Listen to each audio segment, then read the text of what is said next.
International Youth Math Challenge proposed one of the 5 questions belongs from 2020 qualifying round. So I choose these questions, and the problem for this one is how can we solve for the roots of the given functions. So let us together solve this problem. So stay with us for this video.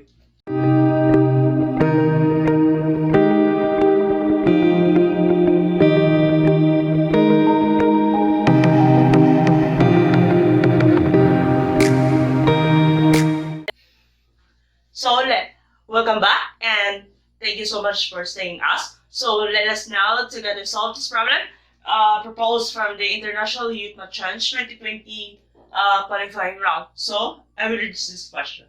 Find the roots of the function f of x is equal to 2 raised to the power of x minus 1 times x squared plus 2x minus 3 with all x must be element of real numbers. So this means that the value of x must be belongs to the real numbers.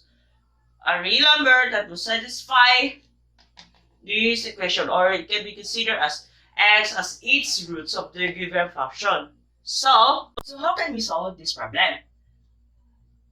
We must use, if you know about the laws of inequality, this means that you must equate them to 0 and then solving for x. To make it becomes roots, if we say roots of the function, this means that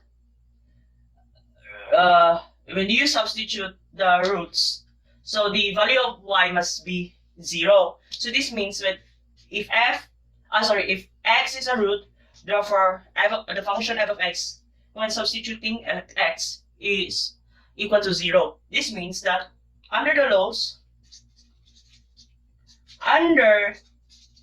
laws of equality, each expressions or the given expressions must be equate to 0 and then solve for x. Therefore,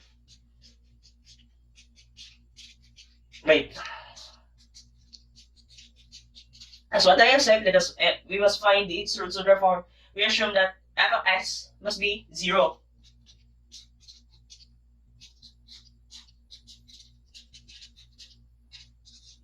So in finding the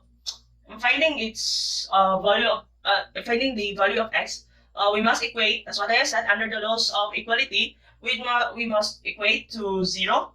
So let us have 2x minus 1 is equal to 0, and this one, x squared plus 2x minus 3.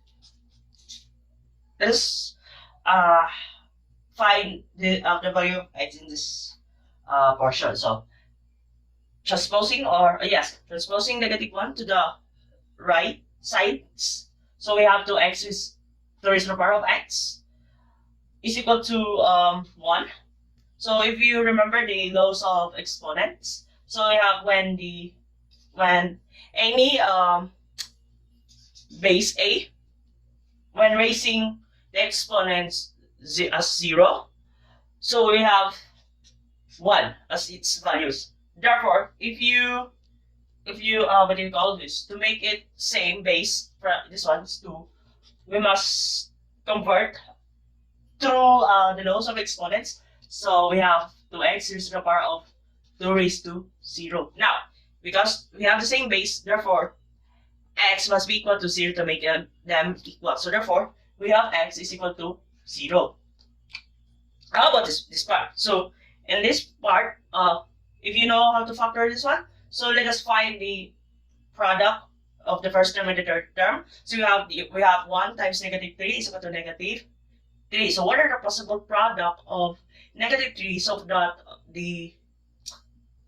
its sum must be equal to the second term? So we found out that we have what? 3 and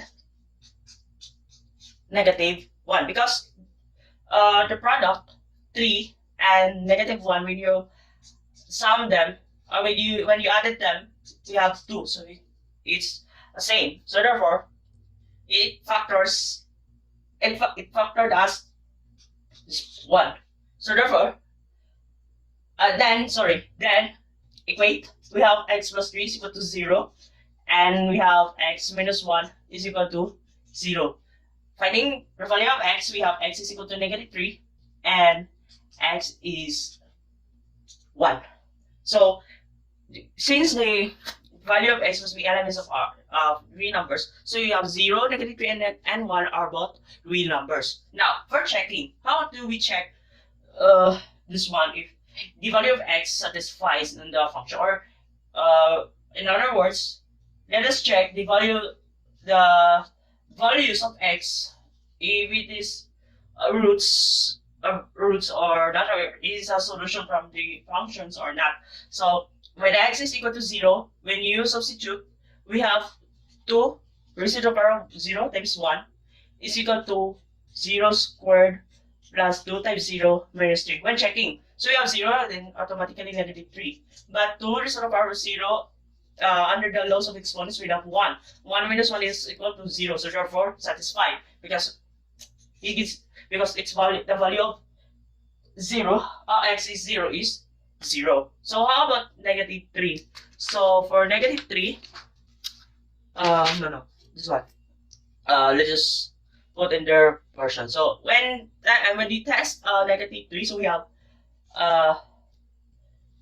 2 raised to the power of -3 minus 1 times. Since -3 is the roots of x squared plus 2x minus 3, so automatically 0. When you multiply 0 to this one, so automatically 0. So therefore it satisfies also, as well as 1, because we have 2 raised to the power of 1 is minus 1 times. Since 1 is the roots of this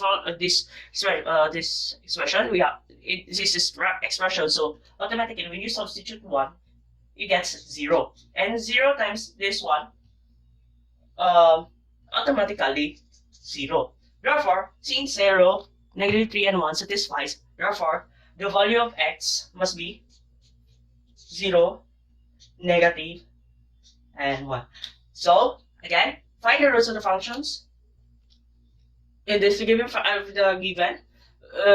for all x is the element of real numbers. So when you are solving for this one, you must apply the laws of inequality by equating them, each of them, to 0, and then solve for x.